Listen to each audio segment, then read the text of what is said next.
ಮುತ್ತಿನಮುಳುಸೋಗೆ ಗ್ರಾಮದಲ್ಲಿ 150 ಕೆರೆ ಕಟ್ಟೆಗಳಿಗೆ ನೀರು ತುಂಬಿಸುವ ಕಾಮಗಾರಿಗೆ ಸಿಎಂ ಹಾಗೂ ಡಿಸಿಎಂ ಅವರಿಂದ ಚಾಲನೆ. ಪಿರಿಯಾಪಟ್ಟಣ ತಾಲೂಕಿನ ಮುತ್ತಿನಮುಳುಸೋಗೆ ಗ್ರಾಮದ ಹತ್ತಿರ ಕಾವೇರಿ ನದಿಯಿಂದ ನೀರೆತ್ತಿ 150 ಕೆರೆ ಹಾಗೂ ಕಟ್ಟೆಗಳಿಗೆ ನೀರು ತುಂಬಿಸುವ ಯೋಜನೆಗೆ ಮುಖ್ಯಮಂತ್ರಿ ಸಿದ್ದರಾಮಯ್ಯ ಹಾಗೂ ಉಪಮುಖ್ಯಮಂತ್ರಿ ಡಿಕೆ ಶಿವಕುಮಾರ್ ಚಾಲನೆ ನೀಡಿ ಯೋಜನೆಯ ಕಾಮಗಾರಿ ವೀಕ್ಷಿಸಿದರು.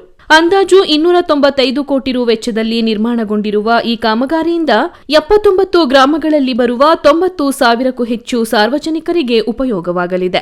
2017ರಲ್ಲಿ ಈ ಯೋಜನೆಯನ್ನು ಅಂದು ಮುಖ್ಯಮಂತ್ರಿಯಾಗಿದ್ದ ಸಿದ್ದರಾಮಯ್ಯ ಅವರೇ ಶಂಕುಸ್ಥಾಪನೆ ನೆರವೇರಿಸಿ ಪ್ರಸ್ತುತ ಕಾಮಗಾರಿ ಉದ್ಘಾಟಿಸಿರುವುದು ಮತ್ತೊಂದು ವಿಶೇಷವಾಗಿದೆ. ಈ ಸಂದರ್ಭ ಸಚಿವರಾದ ಕೆ ವೆಂಕಟೇಶ್, ಎಚ್ಸಿ ಮಹದೇವಪ್ಪ, ಬೋಸರಾಜು, ಶಾಸಕರಾದ ಡಿ ರವಿಶಂಕರ್, ಹರೀಶ್ ಗೌಡ, ಮಂತರ್ಗೌಡ, ವಿಧಾನ ಪರಿಷತ್ ಸದಸ್ಯರಾದ ಡಾಕ್ಟರ್ ಡಿ ತಿಮ್ಮಯ್ಯ, ಮರಿತಿಬ್ಬೇಗೌಡ ಸೇರಿದಂತೆ ಸ್ಥಳೀಯ ಜನಪ್ರತಿನಿಧಿಗಳು, ವಿವಿಧ ಇಲಾಖೆಯ ಅಧಿಕಾರಿಗಳು ಹಾಗೂ ಮುಖಂಡರು ಉಪಸ್ಥಿತರಿದ್ದರು.